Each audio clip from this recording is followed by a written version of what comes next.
and be like, fuck it. I feel as though, you know, niggas drunk and high when they listening to it, you know, either you gonna like it or not, you know. And I don't even picture myself to be like Dre or whatever. I just picture myself to be like me. You know, I would be putting out underground tapes if nobody ever bought my records, and I'll sell enough to whereas I can keep putting out underground tapes. But now, it's cool though. You know, we just signed with Deathrow. That's gonna be cool too. They're gonna be doing my next album. It's all cool shit. They came to me and said, "Do you want to work with the road?" And I said, "Hell yeah." And Dre wanted to do some shit on my music, the next album. That's good. I can't really ask for nothing more than that, really, in '93. So that's the beginning of a new family kind of thing. Yeah, going on that tour. It's Snoop. Tupac. Thug Life and Deathrow. Ain't that a bit? What you've had, with Pac, some of the times that you've had? For me to say that, it'd be like, we'd need 20 years and 20 nights and 20 days to finish that, but he was important to me, you know what I mean? So his friendship and his happiness was important to me. Me and Pac relationship wasn't about the business, because when Pac called me, actually when Keisha, his wife at the time, when she called me and told me Pac really needed to see me, he needed me, and I was on house arrest. So I had to like sneak out, do the little bogus pass, get with the legal beagle, hop on a private plane, fly to New York, fly to some small place in New York, hop in a limo. That was about an hour drive to the dungeon to go visit him.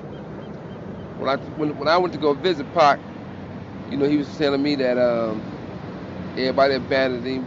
He didn't have no money on his books.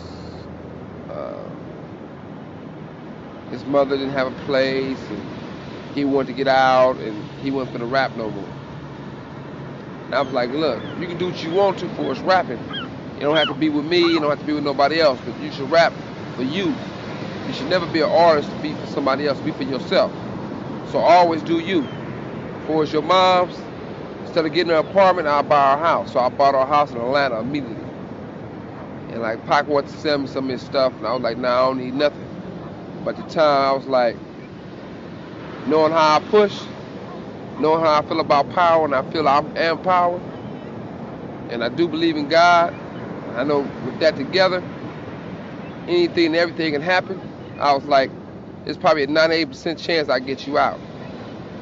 The first thing you got to do is, you know, shape it up, pull yourself together, and be ready to ride. And we talked, we had our conversation, but Keisha played a real important role in making that phone call to help him. And I really, you know, my respect go out to her for that. And my situation with Pac is like, everything I told him we was gonna do, we did. He told me about the clowns, both who had shot him, both had robbed him, the same, you know, ain't into name dropping, everybody know the names. He said the names already. And for me, it's always gonna be a situation where the love for Pac is always gonna be there with me with full steam ahead. A lot of people like hopping on the Pac bandwagon to sell a record, sell a movie, sell a documentary, but majority of the motherfuckers talking about Pac didn't know Pac. I know Pac wouldn't have been up for like letting anybody who get into his privacy, let anybody speak on him that wasn't his people. Pac was like M.O.B. in it. He had it tatted on it, you know what I mean?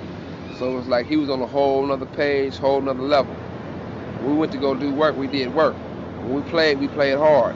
If we fought hard. Everything we did it to the fullest. So I don't understand how everybody want to turn around and change. But before we get into the acting, I want to say, how did you first get down with Suge Knight and Deathrow? Suge, I used to always see Suge. When they did the soundtrack for Murder Was the Case, it was when I was going through all those legal problems, and he was like, yo, give me a song, dog. And I was like, yeah, you can get whatever you want. You know, gave him a song, and it was like the most I ever got for a soundtrack. I mean, the most I ever got for a song. It was damn near album budget. I mean, I think I got like something like 200,000 or 150,000 for one song. And the song, they didn't even use it, but I still got paid. You know what I mean? I got paid for everything I did on the soundtrack. And I think I did like 2 songs or something, but And I remember when he did it like, yo, it wasn't even like because he was jocking me. He did it because he knew I was having crazy legal problems. And I was a man. He had asked me to come to Deathrow, and I was like, I ain't ready. And instead of like taking it personal, he just did that for me. And I appreciated that. So when I'm in jail and I'm sitting there, what made me do the Deathrow thing, because I was really going to quit rapping. But then Puffy and Biggie and all of them came out in the vibe, and they lied, and they twisted the facts. And all I wanted to do was end everything. All I wanted to do was end everything and walk away from shit. You know what I mean? Like how Scarface and all them niggas do. I want to get out the game. I'm trying to get out the game. They want to dirty up my memory. They want to dirty up everything I worked for. So it made me come back. Instead of quitting, it made me come back more relentless to destroy my what in fact is my comrades, to destroy what used to be my homeboys, what I worked for, my closest clique. You know what I mean? I worked hard all my life as far as this music business to make it East Coast, West Coast love and make everybody feel comfortable. And I dreamed of the days when I can go to New York and be comfortable and they can come out here and be comfortable. So it's not like when people say, why are you doing it East Coast? It's not like it's not silly at all. But you can't disrespect the love. You can't disrespect. But I mean, it was the three of you creatively, Dre, you, and Pac, right? And it didn't really add new pieces to keep the legacy going. I'm the one who initially told Suge, go get Pac. I think Pac became the third piece, but his spirit wasn't the same spirit as me and Dr. Dre's. Me and Dr. Dre had a spirit of music, love, and harmony. Pac had animosity, revenge, retaliation, respect. With Deathrow, that's gonna be cool too. They're gonna be doing my next album. It's all cool shit. They came to me and said, do you want to work with the road? And I said, hell yeah. And Dre wanted to do some shit on my music, the next album. That's good. I can't really ask for nothing more than that, really, in 93. So that's the beginning of a new family thing. Yeah, going on that tour. It's Snoop. Tupac. Thug Life and Deathrow. Ain't that a bitch? Keisha Morris called the office of Deathrow. He got on the phone. Suge had to make some calls because I guess he was on house arrest or something. But he ended up he was able to fly out to New York, able to go stay Pac a few times. Then they got the deal done. But he said it was her that was making the calls for Pac because Pac felt like Interscope was on some bullshit to get the appeal bond for him. And Suge and David Kenner flew out, and and the rest is history. So Keisha Morris is the one that really made that happen. Yeah, she made the call, and Snoop trying to take credit for that. And there's good things. You got a real outlaw.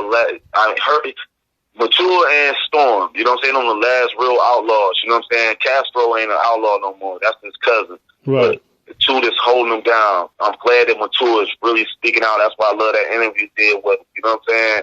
Like Edie and them ain't really saying too much, man. They ain't holding Pac down, man. Y'all got to hold that nigga down because he would have did that for y'all niggas, man. This shit is